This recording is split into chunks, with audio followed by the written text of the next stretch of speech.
Otep à tous, bien-aimés frères et sœurs. La guerre entre Trump et Ramaphosa se précise. Trump attaque ouvertement Ramaphosa. Eh oui, sous prétexte que il veut, à partir de Ramaphosa, détruire les BRICS. On met les BRICS devant. Mais ce n'est pas les BRICS. Trump ne peut rien faire, ni à la Russie, ni à la Chine. Ramaphosa peut sortir des BRICS. Les BRICS vont continuer.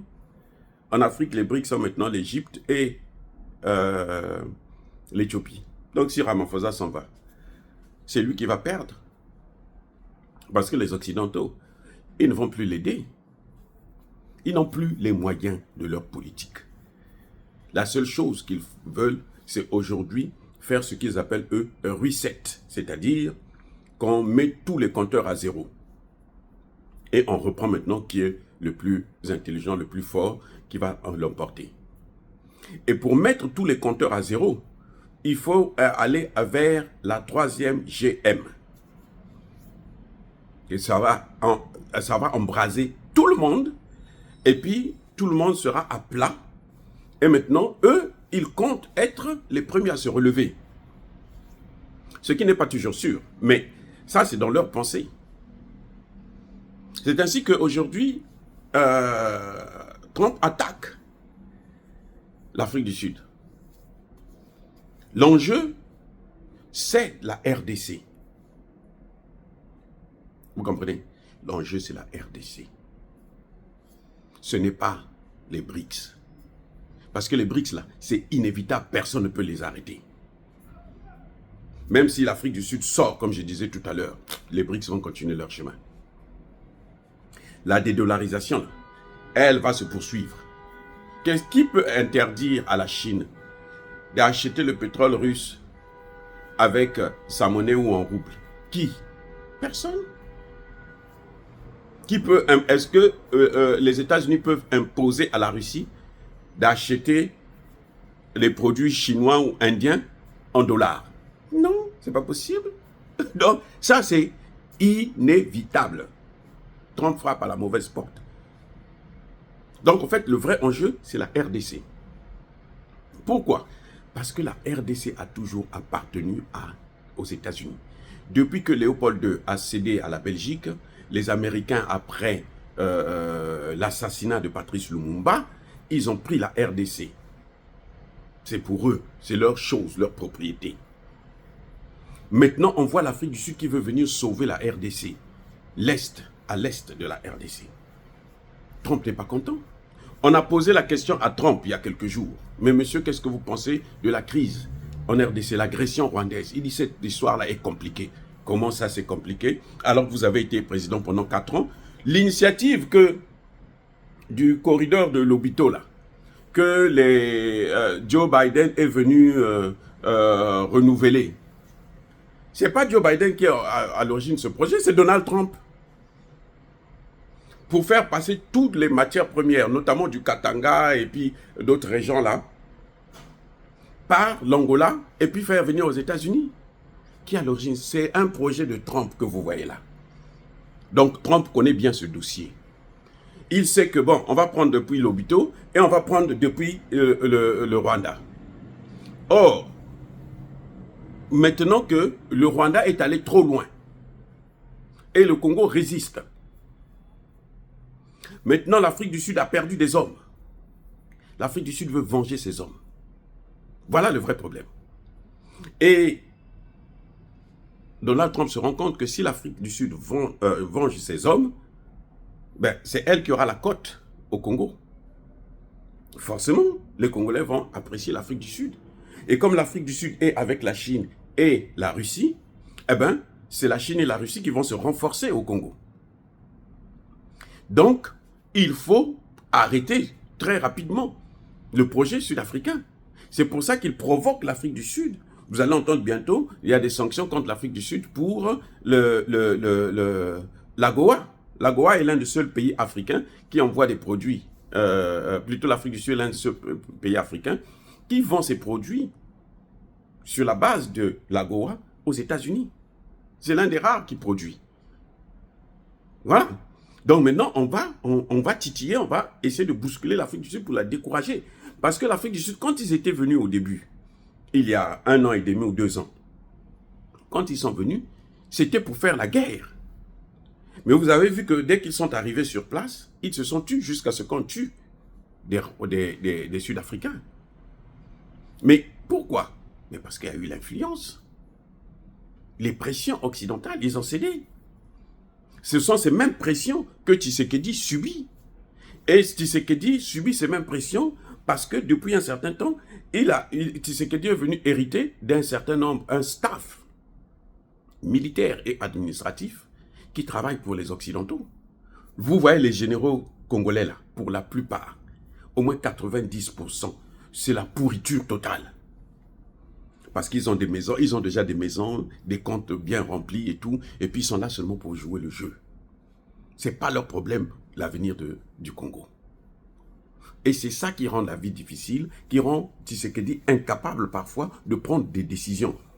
Parce qu'il doit faire face à cette influence, non seulement extérieure, mais intérieure aussi. On le voit aujourd'hui, Tshisekedi est seul. Même les membres de son parti, tous, chacun a pris sa ligne droite. Tous les membres du parti de Tshisekedi. Les ministres, les machins, il n'y en a aucun. Ils sont en train de surfer. Ils sont en train de surfer sur la diplomatie. Je vous ai dit la dernière fois que la première ministre des Affaires étrangères, elle est aux États-Unis. Tu vas faire quoi aux États-Unis, à New York? Tu vas obtenir quoi? Non, sous prétexte qu'elle est là pour les Nations Unies. Quelles Nations Unies? On l'empêche, c'est pour qu'elle ne puisse pas faire ce qu'elle doit faire, c'est-à-dire aller par exemple en Russie, aller en Chine, aller en Iran, aller en Corée du Nord, aller pour chercher les armes. Le ministre de la Défense, il est où? Il est assis à Kinshasa, mais son rôle, c'est aller chercher des armes. Voilà. Donc, bref, Trump et Ramaphosa, ça chauffe. Ramaphosa aussi ne peut pas céder parce qu'il sait qu'il prendra une lourde responsabilité sur la mort de 13 Sud-Africains. On parle maintenant de 15 ou 16. Donc, il y a certains blessés qui ont succombé à leurs blessures. Et ça chauffe, c'est pas du gâteau, c'est pas la rigolade. Voilà ce qui est en train de se passer. Et jusque-là, Tshisekedi a toujours pas pris une position. Parce que dans cette affaire-là, il n'y a pas de neutralité maintenant. Aujourd'hui, il n'y a pas de neutralité. Tu regardes où est ton intérêt. Si ton intérêt est avec les Occidentaux, tu continues avec eux. Mais aujourd'hui, Tshisekedi sait aussi que s'il continue avec les Occidentaux, la rue va l'emporter. Au profit des gens comme les Mbemba, Constant Moutamba, ainsi de suite. Il y a des gens qui peuvent prendre ça et puis ils mettent les Congolais à l'aise. Les Congolais demandent la Russie, la présence des Russes. Tshisekedi n'arrive pas à trancher. Il est avec les Russes, il est avec les Occidentaux. Tu ne peux pas t'asseoir sur 2 chaises en même temps. Voilà le problème. Donc, Trump veut, quand vous avez entendu sa réponse, il dit que la situation est compliquée. Il connaissait cette affaire. Il veut seulement, il est en train de prendre le temps pour convaincre Ramaphosa de ne pas intervenir. Si Ramaphosa arrête le processus là, ce sera à cause de Trump. Même pas à cause de Macron. Parce que Macron n'est pas influent. Macron ne peut pas parler devant Ramaphosa. Et la seule personne qui peut intimider Ramaphosa, c'est Trump. Mais entre-temps, Ramaphosa aussi sait qu'il a le soutien de la Russie. Ça, on peut le garantir. Il a le soutien de la Chine. C'est une affaire entre les Noirs. Nous, on ne peut pas venir là-bas. Mais toi qui es là-bas déjà, toi qui es avec Tshisekedi, parle-lui. Et puis nous, s'il faut, nous on t'aide pour que toi tu puisses l'aider. Voilà l'enjeu. Que fera Ramaphosa? On va suivre ça dans quelques semaines, dans les jours à venir. Parce que Ramaphosa est aujourd'hui sur une chaise chaude. Et Ramaphosa a une opposition blanche qui soutient l'Occident. Parce qu'ils viennent de là-bas. On les a envoyés là-bas pour venir justement pour freiner l'Afrique du Sud. C'est tout. Et les amis, c'est chaud. C'est chaud entre les gars là-bas. Ramaphosa est dans une situation, pratiquement dans la même situation que Tshisekedi. Tshisekedi, lui, il sait qu'il a des garanties, mais il a plus peur, je pense, de son opposition interne. C'est les généraux qui l'intimident. Et il est incapable de prendre la décision aussi. Et pourtant, il a l'avantage. Tshisekedi a l'avantage au Congo. Parce que la population l'aime. Parce que Tshisekedi est congolais. Et les gens savent que s'il tombe là, ça va être un carnage, même à Kinshasa. Puisqu'on dit qu'ils sont déjà à Brazzaville, à Maluku. Ils sont déjà là-bas, installés. Ils sont en train de s'installer partout, dans Pointe-Noire, Dolisie et tout, dans tout le sud du pays là.